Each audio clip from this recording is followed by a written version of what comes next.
Hello, my name is Denise Harlow. I'm with the National Community Action Partnership. We're here today talking about the Center for Excellence developed CSBG organizational standards. Today's topic is finance, everyone's favorite topic, but certainly a critically important topic when it comes to board service.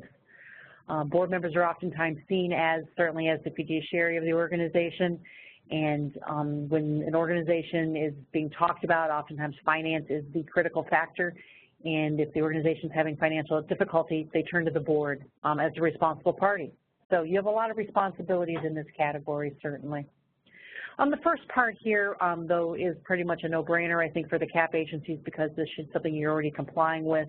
The organization's annual audit is completed by a certified public accountant on time and in accordance with Title II of the CFR. This kind of replaces OMB A133, the super circular, as it were, is Title II of the Code of Federal Regulations. So we are seeing that what we're asking here is that organizations do their audit, they do it on time, and they do it with an independent auditor. You also may have state thresholds that may differ, so you may not necessarily reach that $750,000 requirement that the super circular talks about. You may have a lower threshold, though, at your state level to do an audit, so make sure you are familiar both with your state rules and regulations around audits, as well as the Office of Management and Budget at the federal level. When you have your audit, I'm sure it's no surprise that the auditor comes in and meets with you, right, as the board of directors. That's very important. When there are findings in that audit, it's important that you as a board are responsive to those findings. Now, you're probably not the ones doing the legwork, but you're probably the ones holding your executive director and finance staff accountable to make sure that they're addressing all the issues that came out in the audit. Now, it does say here that all findings from the prior year's annual audit have been assessed by the organization where the governing board has deemed it appropriate. There may be times when there's a particular finding from your audit that the board says, well, that's our auditor's opinion on this. This may not be something we need to address, or we don't need to address it in the way the auditor is suggesting. So, again, the board has authority here. You're the one who hires the auditor, and perhaps lets the auditor go if need be, but the auditor is providing you a service. So this standard basically says you need to document in your minutes that you have addressed the findings and that the organization has addressed them where you have deemed them appropriate. 8.3, again, the auditor meets with the governing board to present the audit. This can be done certainly by web meeting. It could be similar to this where the auditor is on a webcam or on a conference call walking through the audit. It can mean the auditor comes to the room and meets with the full board. Some folks ask, can this mean that the auditor can just meet with our Finance and Audit Committee? We do know that in some organizations that is how that works, that the auditor meets with the Finance Committee. They've been the designated body from the full board. I would prefer that organizations themselves, the full board meets with the auditor, but as we look at providing guidance, we will provide additional guidance to staff around whether or not that will comply. We haven't made a full determination on whether or not meeting with the Audit Committee or the Finance Committee will be enough. That could be defined by individual states, however. States have the authority to set what is meant by meet and not meet a standard. Some states may say that meeting with the Audit and Finance Committee is enough, as long as the results of that meeting get fed up to the full board. If that is the case, you want to make sure that your Finance Committee minutes reflect the conversation and any key issues that come out of that conversation with the auditor. So you as a board member who may not sit on that committee are comfortable knowing what the key results of that audit are. That's why if I was a board member, I would want to make sure I spoke and attended the meeting with the auditor myself. But again, this standard says that the auditor needs to meet and present the audit to the governing board. 8.4, the governing board formally receives and accepts the audit. Regardless of how the information comes to you and is conveyed to you, once you have a copy of the audit in front of you, you do need to have a motion on the floor for someone to move to approve or accept, the audit. Someone should second that motion, and the vote should take place, and that vote should be recorded in the minutes, and you will then have documented as the board formally receives and accepts the audit. Now, it is good practice to put your audit out to bid. Again, the board is the one who hires the auditor. You are the legal representative of the organization. Now, you may designate some of that to your executive director or CEO or CFO to put out the audit to bid. This standard does say that you do need to solicit bids for the audit every 5 years. This standard does not say you need to change auditors. Does not say you need to change partners in the firm, although both of those things are probably good practice to do periodically. If you're not going to change firms, change partners. You want a fresh set of eyes on that set of minutes. On your set of books. You don't want your finance staff and your auditor to get too close to one another. We know that they do have to work closely with one another, but you want to make sure there's a level of independence there, and sometimes shifting partner can be a good way to ensure some level of continued independence. Standard 8.6, your IRS Form 990 is your tax form that your organization completes and submits to the IRS every year. It is publicly available on guidestar.org. We believe if I can go online and find your CAP agency's 990 and know what it says, you as a board member should know what it says too. This says that the IRS form is completed annually and made available to the governing board for review. Now that can be a pretty thick document, so it might be something that gets emailed to you. It might be something that gets handed out at a board meeting. But there are a core set of questions in the 990. It changed a number of years ago. There's a lot of information in your 990 that actually doesn't really apply to your financial component of the organization, because your 990 is used by a lot of other sources to tell the story of your CAP agency as your nonprofit. So if you've never seen your agency's 990, I encourage you to take a look at it.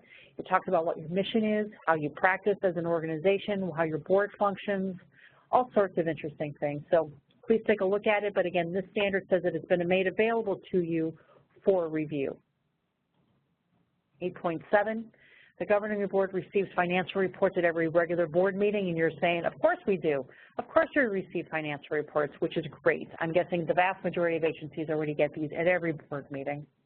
At a minimum, the standards say that financial packet needs to include an organization-wide report on revenue and expenditures that compares budget to actual, categorized by program. Now, this does not mean your packet of information needs to be 1.5 inches thick. At minimum, it needs to say that you have each of your programs, you know what your revenue and expenditures are for the month or for the period of time, you've compared budget to actual, and it's categorized by program. You can have your early childhood together, you can have your energy services, you can have your emergency services categorized, again, either by comprehensive program area or by individual grant. It's not meant to be too burdensome, but it is a significant amount of information.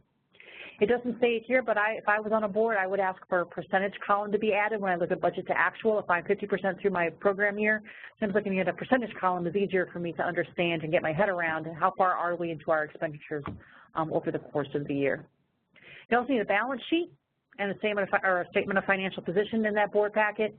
And this doesn't say you have to understand what's on that balance sheet, but I encourage board members to get training if you're not familiar what that balance sheet tells you as an organization. It tells you what your net worth is as an organization, and do you have the resources on hand if you went out of business tomorrow to meet your obligations. It's important for board members to know what the core elements on that balance sheet are, how to read it, and what red flags might jump off the page at you. 8.8. All required filings and payments regarding to payroll withholdings are completed on time. As a board member, this is really an important one for you. If an organization gets into trouble, sometimes you'll see that payroll withholdings, especially around taxes paid to the payroll taxes, are not being paid to the IRS. You as a board member can be held liable for that lack of payment. So as a board member, you really want to make sure your withholdings are paid on time.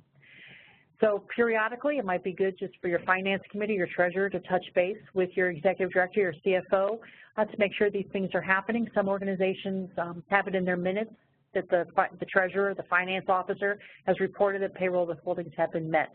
But again, there's no one right way to do this. But again, this standard basically says that these payroll withholdings are completed on time. 8.9, the governing board approves an agency-wide budget.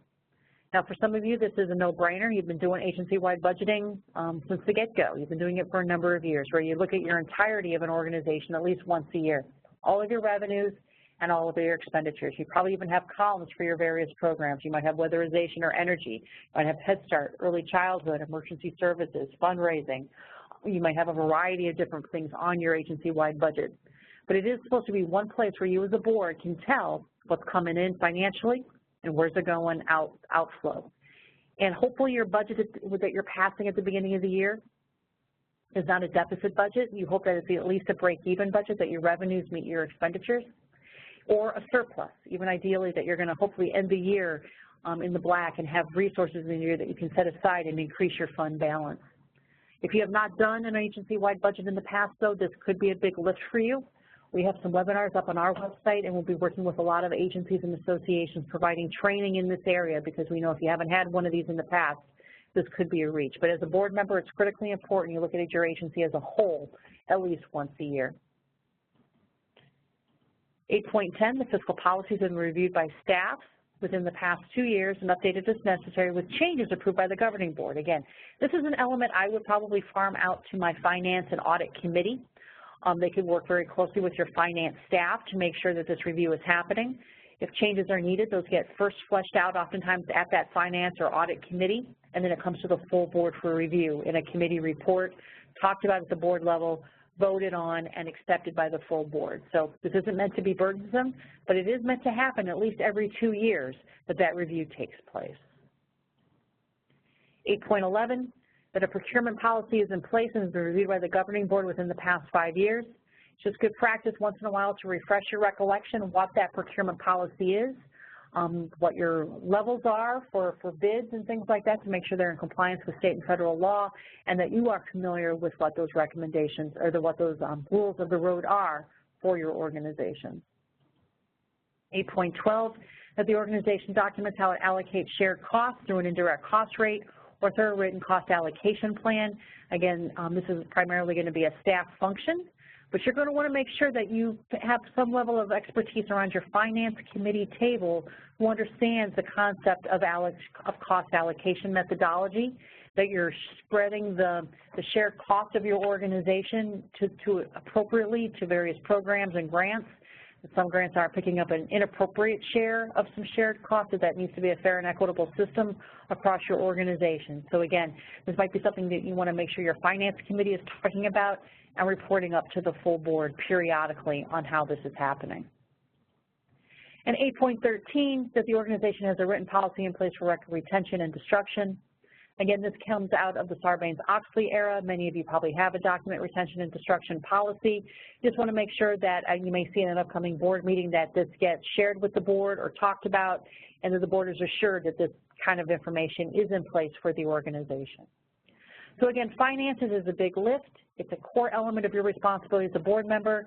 Regardless of what member of that tripartite board structure you sit in, whether you're a private sector board rep, you're representing the low-income community, or you're an elected official, whether or not you're the treasurer or an at-large board member, you have equal responsibility for the finances.